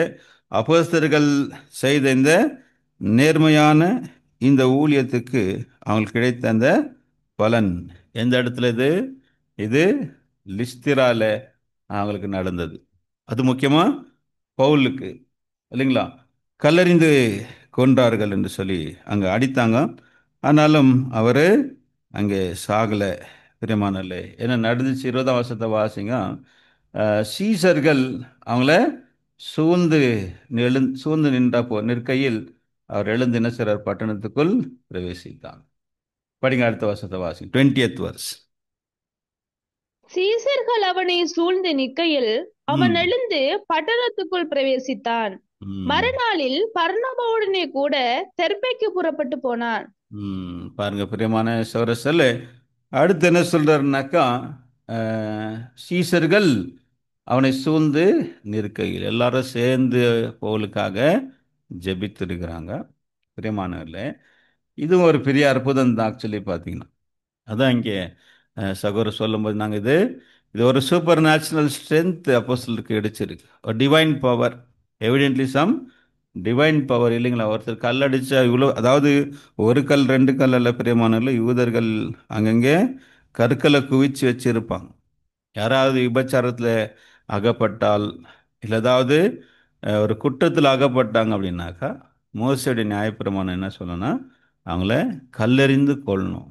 எல்லாரும் கல்லடிச்சு அவங்கள கொல்லுவார்கள். தேவ தூஷணம் செய்யும் போது கூட தேவனுக்கும் தேவனுக்கு எதிராக பேசக்கூடியவங்க, நியாயப்பிரமாணத்துக்கு எதிராக பேசக்கூடியவங்கள கல்லெறிந்து கொள்வார்கள். இது நம்ம ஆண்டவராகிய இயேசு கிறிஸ்து கூட அநேக முறை கல்லெறியும்படியாக அவங்க கற்களை எடுத்துக்கொண்ட போது ஆண்டவர் என்ன செய்திருக்கிறாரு? விலகி போயிருக்கிறாரு, இல்லைங்களா? இது யூதர்கள் மத்தியில் இருக்கக்கூடிய ஒரு ஒரு சட்டம் இது, பிரியமானவர்களே. அதனால கல் எப்படி அடிப்பாங்கன்னா சாகிற அடி, சாகும்படியாக அடிப்பாங்க. கொஞ்சம் யோசித்து பாருங்க அன்புக்குரியவர்களே. ஆனா இவ்வளோ கற்களை அடிச்சு கூட அவங்க நினைச்சாங்க அவன் மரித்து போனான் என்று நினைத்தார்கள். ஆனால் என்ன ஆகல? அவர் அங்கே சாகலை. காரணம் என்ன அப்படின்னு பார்க்கும்போது அங்கே ஒரு அற்புதமான ஒரு வல்லமை அப்போஸ்தலர் பவுலுக்கு கொடுக்கப்பட்டது. இப்போ தெய்வீக வல்லமை அவருக்கு கொடுக்கப்பட்டதுனால அவரை அந்த இதிலிருந்து அவர் தப்பித்து கொள்ளப்பட்டதை நம்ம என்ன செய்கிறோம்? நம்ம தொடர்ந்து பாருங்க பிரியமானவர்களே. பவுல் அந்த இடத்துல என்ன ஆகலை? அஹ், ஐயோ வேண்டாப்பா பிரச்சனை இங்கே என்ன ஆகலாம், இதோட நம்ம திரும்பி போயிடலாம் அப்படின்னு சொல்லி நினைக்காம என்ன செஞ்சார் அப்படின்னு பார்க்கும்போது, அந்த பட்டணத்திலிருந்து அவர்கள் சுவிசேஷத்தை பிரசங்கித்து அநேகரை சீசராக்கின பின்பு என்னங்களா, மறுநாளில் பர்னபாவுடனே தெர்பைக்கு புறப்பட்டு போனார்கள். தெர்பைக்கு என்ன செஞ்சாங்களா? புறப்பட்டு போனாங்க. அங்கேருந்து பாருங்க, தெர்பை இங்கேருந்து லிஸ்திராலேருந்து தெர்பை இந்த இடத்துக்கு அங்கே போனாங்க அப்படின்னு பார்க்கணும். ஸோ இந்த இடத்துல நமக்கு சகோதரர் நமக்கு சில பாடங்களை நமக்கு கொடுக்கக்கூடியவராக இருக்கிறார். என்ன பாடங்கள் இந்த இடத்துலனாக்கா, அப்போஸ்தலர் பவுல் இந்த கல்லடியை கண்டு பயந்துட்டாரா, இல்லைங்களா? பின்வாங்கிட்டாரா அப்படின்னு பார்க்கும்போது இல்லை. ஆண்டவர் எப்பவுமே பவுலுக்கு கொடுக்கக்கூடிய ஒரு வாக்குறுதி என்ன அப்படின்னு பார்த்தீங்கன்னா, நாங்கள் என் கிருபை உனக்கு போதும், உன் பலவீனத்தில் என் பலன் பூரணமாக விளங்கும். அப்போஸ்தலர் பவுல் அநேக நேரங்களில் அவர் இப்படிப்பட்ட உபத்திரவங்களை சந்திக்கக்கூடிய நேரத்தில் தேவனார் கொடுக்கக்கூடிய ஒரு வாக்குத்தத்தம் என்ன அப்படின்னாக்கா, என்னுடைய கிருபை உனக்கு போதும். பிரியமான சகோதரர்களே, உண்மை அதுதான். நமக்கும் இப்படிப்பட்ட ஒரு கல்லடி கிடைக்குமா அப்படின்னு சொல்லும்போது பிரதர் தான் நமக்கு இங்கே எழுதுறாரு. என்ன சொல்றாருன்னா, and whether he permit us to smitten down with literal stones are the symbolic arrows. அதாவது சில கற்கள் அல்ல, நாங்கள் அம்புகள் நம்ம மேல எய்யப்படலாம். வார்த்தை என்கிற அம்புகள் நம்ம பிட்டர் வேர்ட்ஸ் இஸ் இ not able to succour us that we be not overwhelmed. அதாவது கசப்பான வார்த்தைகளை நம்ம மேல என்ன செய்யலாம், நம்ம மேல பொழியலாம். அதனால் அப்போஸ்தலர் பவுல் இங்கே எப்படி கல்லறியப்பட்டாரோ அதே போலவே இந்த ஊழியத்தின் பாதையில், இந்த சுவிசேஷ இந்த பயணத்தில் அன்புக்குரியவர்களே, நமக்கு அநேகமான கல்லடிகள் நமக்கு அநேகமான கல்லடிகள் கிடைக்கலாம். அதாவது கசப்பான வார்த்தைகளை நம்ம மேல பொழியப்படலாம். இல்லைன்னா அஹ், விஷம் நிறைந்த அம்புகள் நம்ம மேல எய்யப்படலாம். ஆனால் அவைகளை கண்டு நம்ம என்ன ஆயிடக்கூடாது, அங்கிருந்து பின்வாங்கக்கூடாது. அந்த ஊழியத்தில் தொடர்ந்து அவர் கடந்து போகணும். அதான் பார்க்குறேன் இல்லைங்களா பெரியம்மா விஷம். அதான் சொல்லு சில பேர் அந்த வார்த்தைகள் எப்படி இருக்கும் அப்படின்றத, வார்த்தை என்பது மிக ஒரு ஒரு பலமான ஒரு ஆயுதமாக இருக்கு.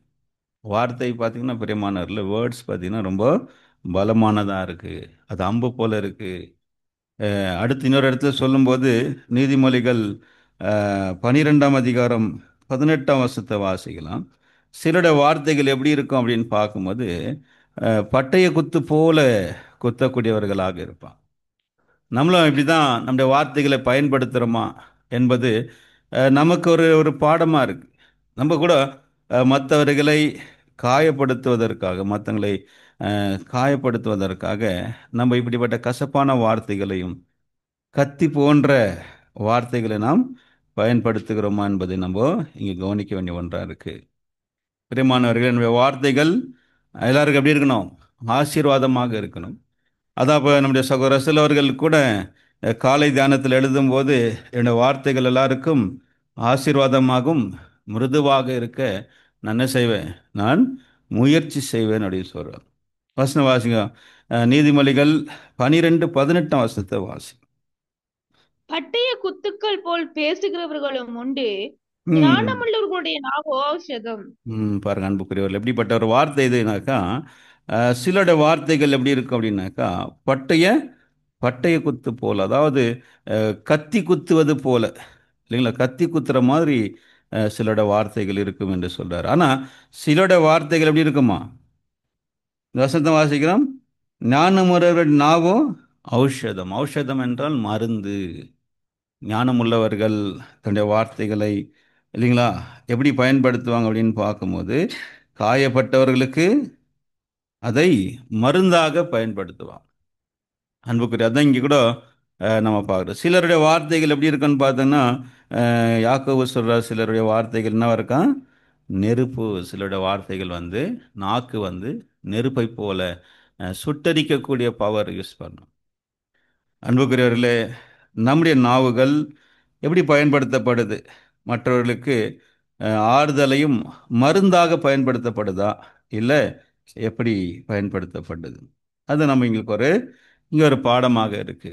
அப்போஸ்தலனாகிய பவுல் எப்படி கல்லெறியப்பட்டார் இல்லைங்களா, அதை நம்ம மேலே கூட இப்படிப்பட்ட லிட்டில் ஸ்டோன்னு இல்லைனாக்கா இந்த சிம்பாலிக் ஆரோஸ், இந்த பிட்டர் வேர்ட்ஸ் நம்ம மேலே பயன்படுத்தப்படலாம். ஆனாலும் அவைகளை நம்ம என்ன ஆகிடக்கூடாது, அந்த இடத்துல நம்ம சோர்ந்து போயிடக்கூடாது, இல்லைங்களா, சோர்ந்து போய்விடக்கூடாது என்பதை நம்ம இங்கே பார்க்குறோம். அப்போஸ்தலர்கள் பாருங்க அன்புக்குரியவர்கள், எப்படிப்பட்ட கஷ்டங்களை சகித்து கொண்டு ஆண்டோடைய ஊழியத்தை அங்கே செய்திருக்கிறான். சரிங்களா, அதை இங்கே நம்ம பார்த்தோம். இங்கே இந்த டாபிக் என்ன கொடுத்துக்கிறாருன்னா, honesty rewarded with stones. Honesty rewarded with stone. கண்டிப்பாக உண்மையாக ஊழியம் செய்யக்கூடியவர்களுக்கு என்ன பதில் கிடைக்கும், என்ன மதிப்பு கிடைக்கும், என்ன ரிவார்டு கிடைக்கும் என்று நாம் பார்க்கும்போது அது இப்படிப்பட்ட கல்லடிகள் தான் அவங்களுக்கு கிடைக்கும் என்பதாக நாம் பார்க்கணும்.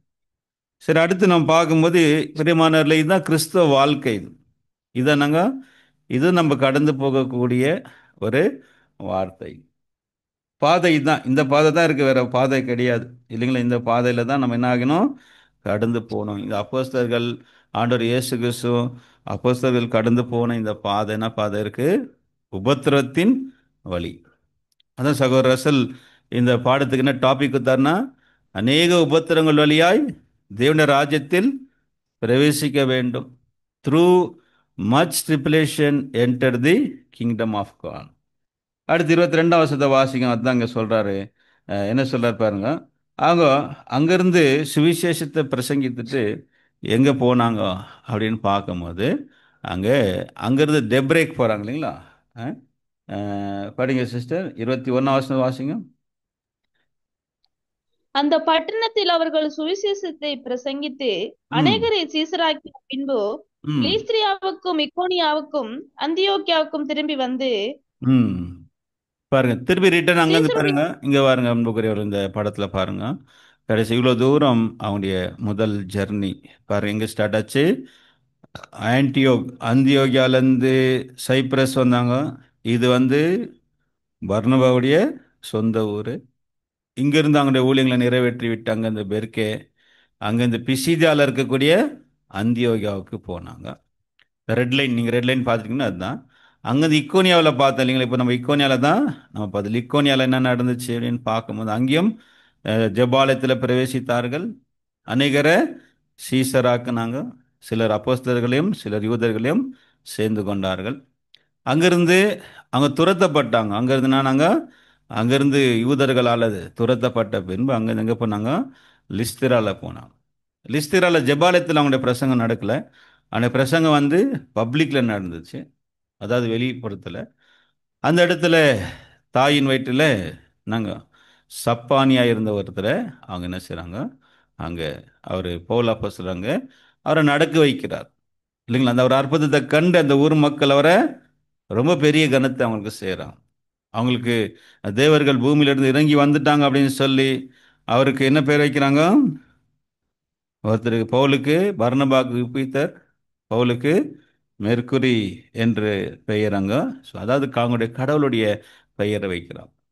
அதை அவங்க என்ன பண்ணல, அவங்க அதை அக்செப்ட் பண்ணல இல்லைங்களா? அந்த கனத்தை அவங்க ஏற்றுக்கொள்ள, அது தேவனுக்கு உரிய ஒரு கனமாக இருக்கு, தேவனுக்கு செலுத்த வேண்டிய ஒரு மகிமை.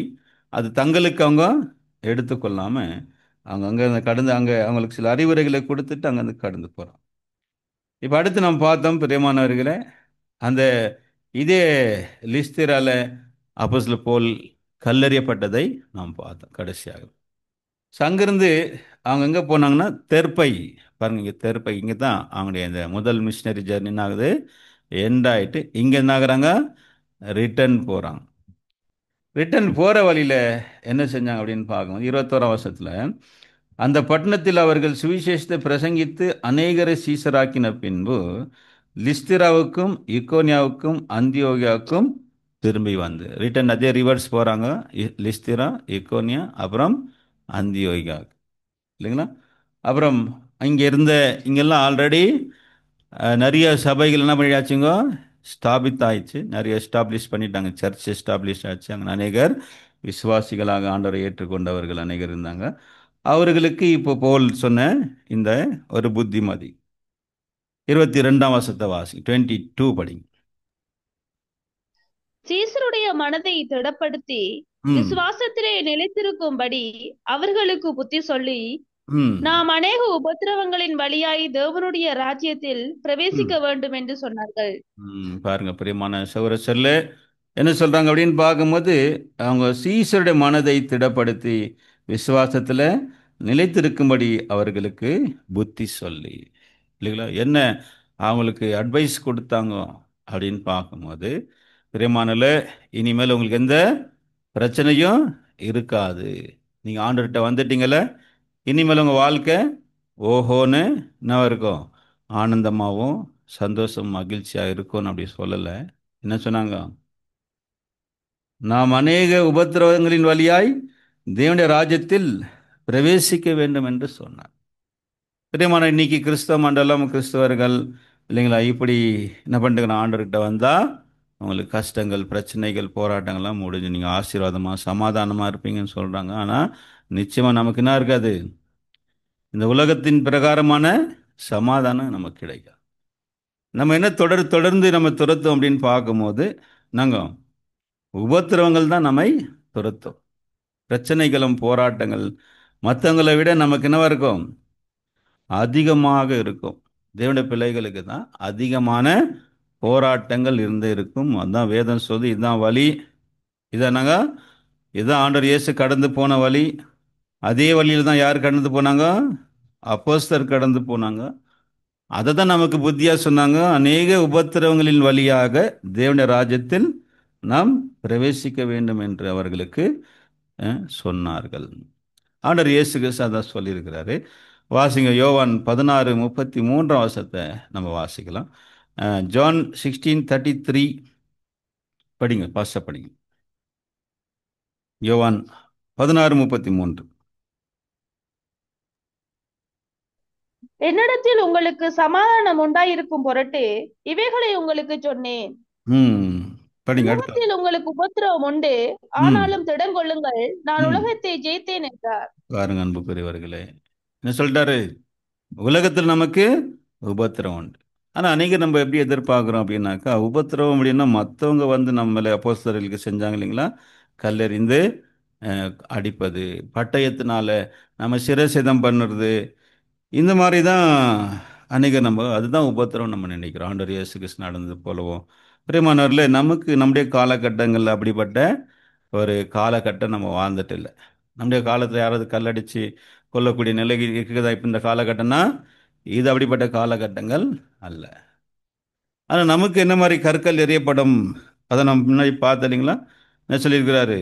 நம்ம மேலே சிம்பாலிக் ஆரோஸ் இல்லைங்களா, பிட்டர் வேர்ட்ஸ், கசப்பான வார்த்தைகள். அது யார் செய்வாங்க? யார் செய்வாங்கனாக்கா, மற்றவங்களை விட நம்முடைய சொந்த சகோதர சகோதரிகளால் தான் நமக்கு உபத்திரவு. ஏன்னா அப்போஸ்தலர்களுக்கு யாருக்கு மூலமாக இருந்துச்சுங்க? யூதர்கள் மூலமாக தான் இல்லைங்களா அன்புக்குரியவர்களே? இல்லைங்க, யார் அவங்கள அதிகமாக வெறுத்தாங்க அப்படின்னாக்கா, புறஜாதிகளை விட யாருங்க? யூதர்கள் தான். அந்த இடத்துல நம்ம இங்கெல்லாம் தொடர்ந்து இங்கே படித்த விஷயங்களை நாம் பார்க்கும்போது, யூதர்கள் அவங்க மேலே என்னன்னாங்க? அவங்க மேலே பொறாமையினால் நிறைந்தார்கள். பாருங்க, வாசனம் வாசிங்க, சில வசனங்கள். அதாவது எதிர்ப்பு யார் மூலமா என்று சொல்லி நாம் பார்க்கும்போது, எதிர்ப்பு வேற யார் மூலமாக அல்ல, நம்முடைய சகோதரர்கள் மூலமாகத்தான் அதிகமான எதிர்ப்பையும் அதிகமான கசப்பையும் கசப்பான வார்த்தைகளும் அம்பு போன்ற விஷம் நிறைந்த வார்த்தைகள் நம்ம எதிர்கொள்ள வேண்டியதாக இருக்கும். 13ஆம் அதிகாரம் 45ஆம் வசனத்தில் வாசிங்க. நம்ம படித்த இந்த 2 அதிகாரங்களை மாத்திரம் இல்லை, ஆண்டவர் இயேசு கிறிஸ்துவுக்கும் யார் தான் எதிராக இருந்தாங்க அப்படின்னாக்கா, பாருங்க, பிலாத்தை விட யாருங்க எதிராக இருந்தது? தன்னுடைய சொந்த ஜனம்தான். புறஜாதியாக பிலாத்து அவரை விடுதலாக்க மனதாக இருந்தார். அவர் மேலே இறக்கப்பட்டார். அன்னைங்களா, கைகளை கழுவி இந்த நீதிமான ரத்தத்துக்கு குற்றமற்றவன் சொல்லி விலகிக்கினாரு. ஆனால் இவங்க என்ன செஞ்சாங்க? இந்த ரத்தப்பல் எங்கள் மேலேயும் எங்கள் பிள்ளைகள் மேலேயும் இருக்கணும்னா. அன்புக்குரிய சகோதரர்களே, அதே போல தான் ஆண்டவர் இயேசு கிறிஸ்துவ தெளிவாக நமக்கு சொல்லிட்டாரு. என்ன சொல்லிட்டாருன்னா, ஒரு மனுஷனுக்கு சத்துருக்கள் அவனுடைய வீட்டார். வாசிக்கலாம். மத்தேயு 10ஆம் அதிகாரம் 23ஆம் வசனத்தை வாசிங்க. 10th சாப்டரில் நம்ம வாசிக்கிறோம். அந்த இடத்துல ஒரு மனுஷனுக்கு சத்துருக்கள் யார் அப்படின்னு பார்க்கும்போது 36, மன்னிக்கணும், 36, 10th சாப்டர் 36 படிக்கலாம். ஒரு மனுஷனுக்கு சத்துருக்கள் அவன் வீட்டாரே. கிளியரா நமக்கு தெளிவாக சொல்லப்பட்டது. என்னங்க? ஒரு மனுஷனுக்கு சத்துருக்கள் அவனுடைய வீட்டார்.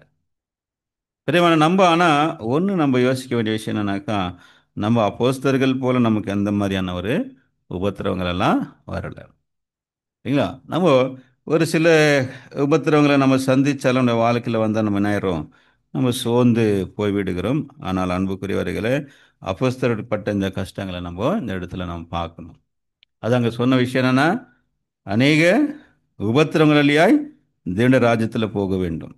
அதான் இயேசு கிறிஸ்து சொல்லிட்டாரு, உங்களுக்கு சமாதானம் உண்டாகும் பொருட்டு இதை நான் உங்களுக்கு சொல்லுகிறேன். நீங்கள் டிஸ்டர்ப் ஆகிடாதீங்க. பிரச்சனைகள் போராட்டங்கள் வரும்போது நீங்கள் என்ன ஆகிடாதீங்க? சமாதானமாக இருக்கும். மறுபடியும் இந்த வசனம் வாசிக்கலாம். யோவான் 16:33 வாசிங்க மறுபடியும். ஜான் 16th சாப்டர் verse 33 படிக்கலாம்.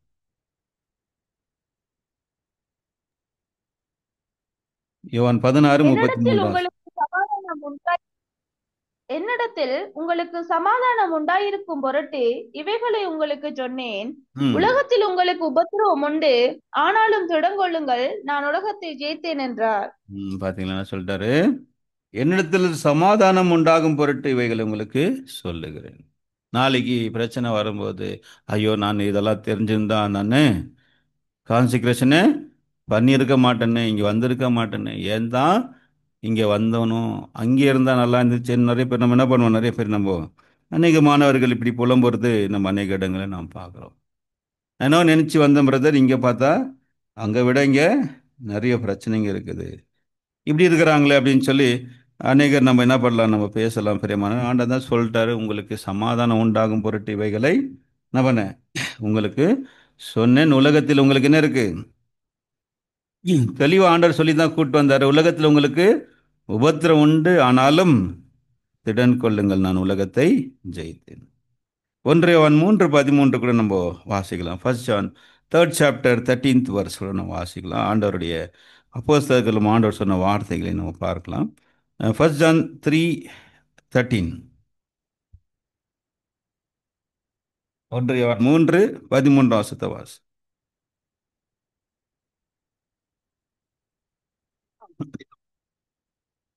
1 John 3:13 வாசனம்.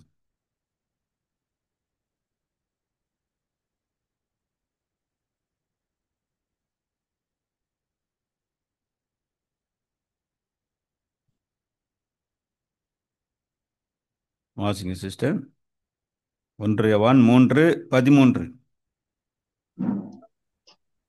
என் சகோதரரே, உலகம் உங்களை பகைத்தால் ஆச்சரியப்படாதிருங்கள். அன்பானவர்களே, இங்கே கூட நம்ம பார்க்கும்போது அப்போஸ்தலர் யோவானுடைய வார்த்தை என்னவா இருக்கு? உலகம் உங்களை பகைத்தால் நீங்க என்ன செய்யாதீங்க, ஆச்சரியப்பட.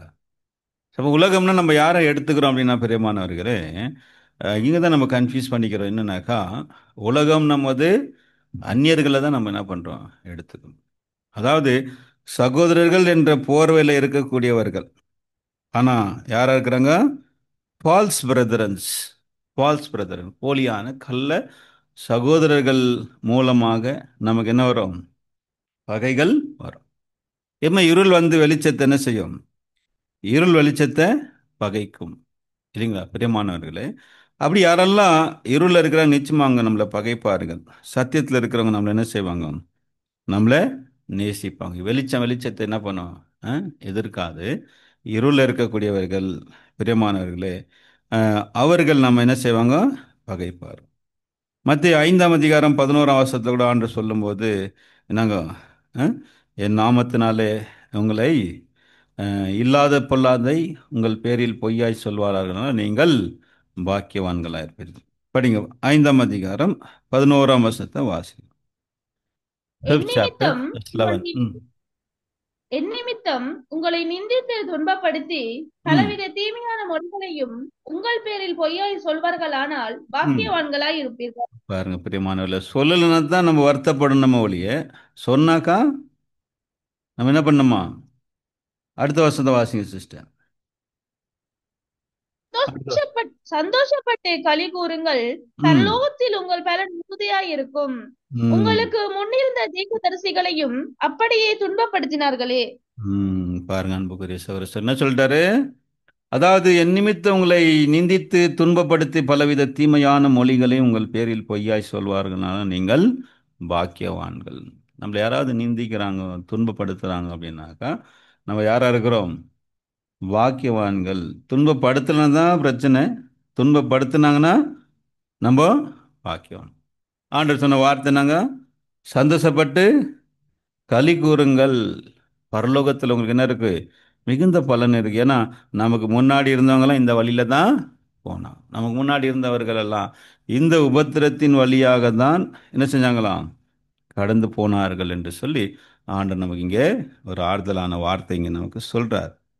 சரி பிரியமானவர்களே, அதை நம்ம இங்கே தொடர்ந்து நாம் பார்க்கும்போது, நம்ம வாழ்ந்துருக்கிற இந்த வாழ்க்கை, இந்த உலகம் யாருடைய உலகமாக இருக்கு? இது சாத்தானுடைய உலகமாக இருக்கு. அதனால நிச்சயமா நமக்கு என்ன இருக்கும்?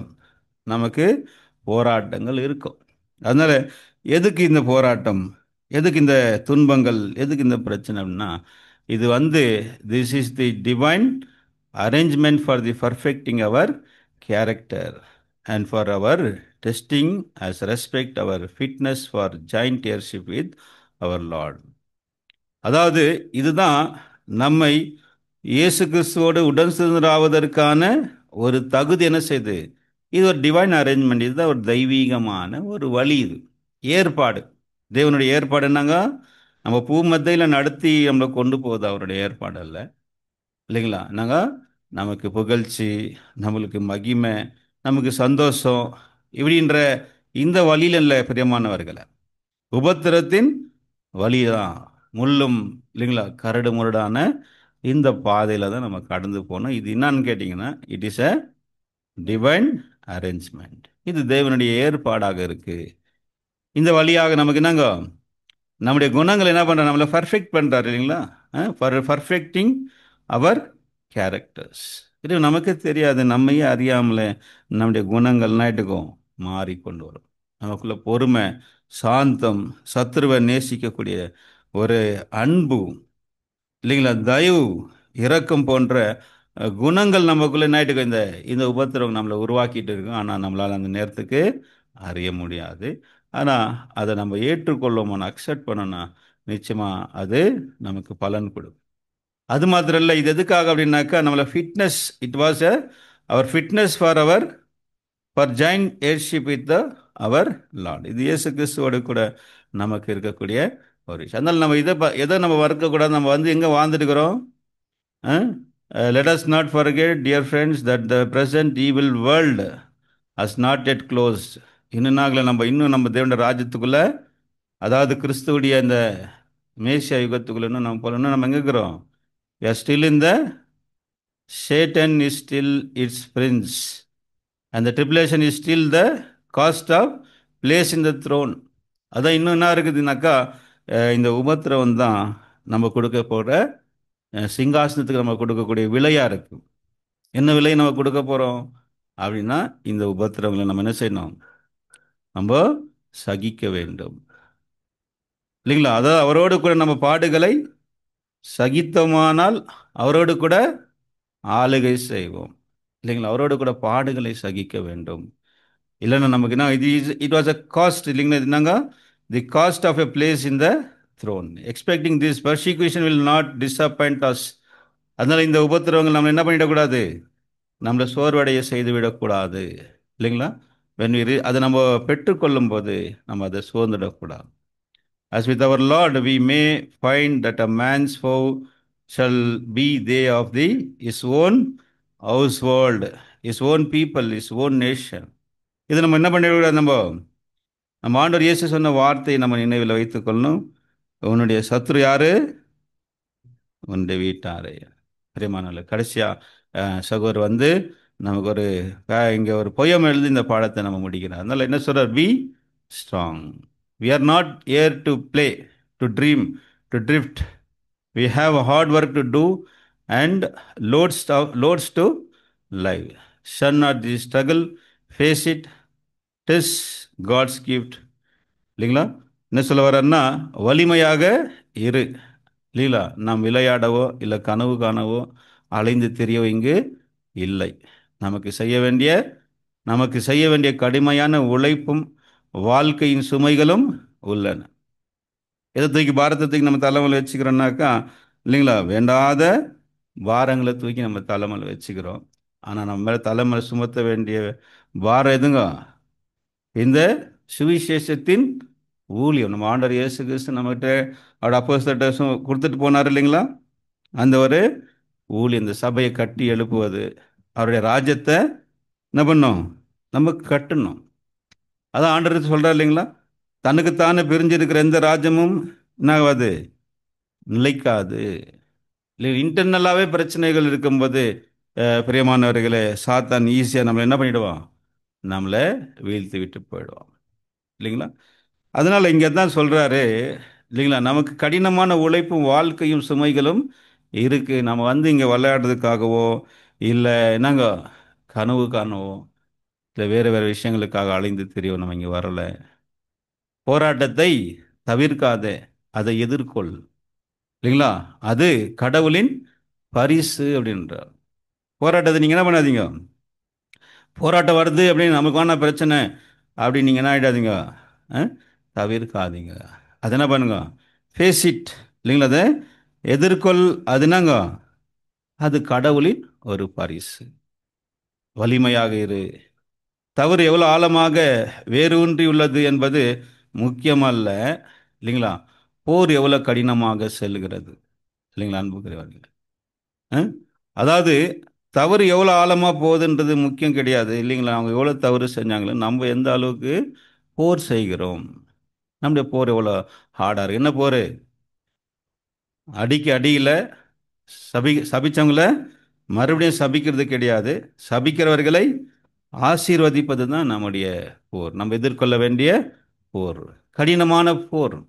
இல்லைங்களா? என்னன்னாக்கா பிரியமானவர்களே, அதான் போலங்க சொல்றாரு, நீ தீமையினால் வெல்லப்படாமல் தீமையை நன்மையினால வெல்லு. இதாங்க கிறிஸ்துவ ஒரு பாதை. பிரியமான, இதான் கிறிஸ்டியன் லைஃப், இதான் கிறிஸ்தவ வாழ்க்கை. கிறிஸ்தவ வாழ்க்கைன்றது என்னங்க, சாபத்துக்கு சாபம், அடிக்கு அடி இல்லை. என்னங்க, அஹ், சாபத்துக்கு ஆசீர்வாதம். அதான் நம்ம கொடுக்க வேண்டிய, இதுதான் நம்முடைய போர். நாள் எவ்வளோ காலம் மயங்கி போகாத போராடு. ஏங்க? நாளை பாடல் வருகிறது. நாளை என்ன இருக்கு, நாளைக்கு நமக்கு என்ன இருக்குது, ஒரு பாடல் வருகிறது. அன்புக்குரிய சகோதர இல்லை, சகோதரர் நமக்கு இந்த ஒரு பொயம், ஒரு கவிதை இந்த பாடத்துக்கு எழுதி நம்மளுக்கு முடிக்கிறோம். அதனால நம்ம எப்படி, நம்மள என்ன எப்படி இருக்க சொல்றாருன்னா, பி ஸ்ட்ராங்.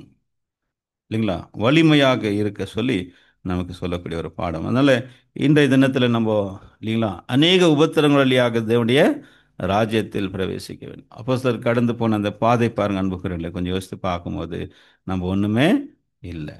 நம்ம எந்த ஒரு உபத்திரவத்தையும் நம்ம சந்திச்சுட்டு இல்லை. நாம் என்ன பண்ணிட்டு இருக்கிறோம், நம்மை நாமே உபத்திரப்படுத்திக்கிறோம், அவ்வளோதான், வேறு ஒன்றுமே இல்லை. நம்மை நாமே, நம்முடைய எதிர்பார்ப்புகள் அதிகமாக இருக்கு, எக்ஸ்பெக்டேஷன். இல்லைங்களா? நமக்கு எதிர்பார்ப்புகள், நம்ம எதிர்பார்த்தது கிடைக்காத போது தான் நம்ம என்ன ஆகிறோம், நம்ம சோர்ந்து போகிறோம். அதனால யாருக்கெல்லாம் எக்ஸ்பெக்டேஷன் இல்லையோ அவங்களுக்கு பிரச்சனைங்க என்ன இருக்கும், கம்மியாகவே இருக்கும். ஒரு இடத்துல போகிறோம் நம்ம அப்படின்னாக்கா, அங்கே எனக்கு மரியாதை கிடைக்கணும் நம்ம எதிர்பார்த்து போனோம்னாக்கா, அந்த இடத்துல நம்ம எதிர்பார்த்த மரியாதை கிடைக்காத போது நமக்கு என்ன ஆகிடுவோம், நம்ம சோர்ந்து போயிடுவோம். அதனால் யார் எதிர்பார்ப்புகள் இல்லாமல் இருக்கிறாங்களோ அவங்களால சமாதானமும் சந்தோஷமாக இருக்க முடியும். அதில் பிரியமான சந்தோஷம் வெளியில் இல்லை, எங்கே இருக்குது, நம்முடைய நமக்குள்ளே தான் இருக்குது. நம்முடைய மைண்ட் செட் தான் நமக்கு சமாதானத்தையும் கொடுக்குது, அது நமக்கு துன்பத்தையும் கொடுக்கக்கூடியதாக இருக்குது. அதனால் இந்த விஷயத்தில் நம்ம என்ன ஆகணும், நம்ம பலப்படணும் என்பதை நம்ம பார்க்கிறோம். அதில் அன்பான சரசில் இந்த நாளில் இந்த ஒரு பாடத்தை இந்த பார்க்கிறது நமக்கு கிருபை செய்த தேவன் தாம் இந்த வார்த்தைகளை ஆசீர்வதிப்பாராக. ஆமென்.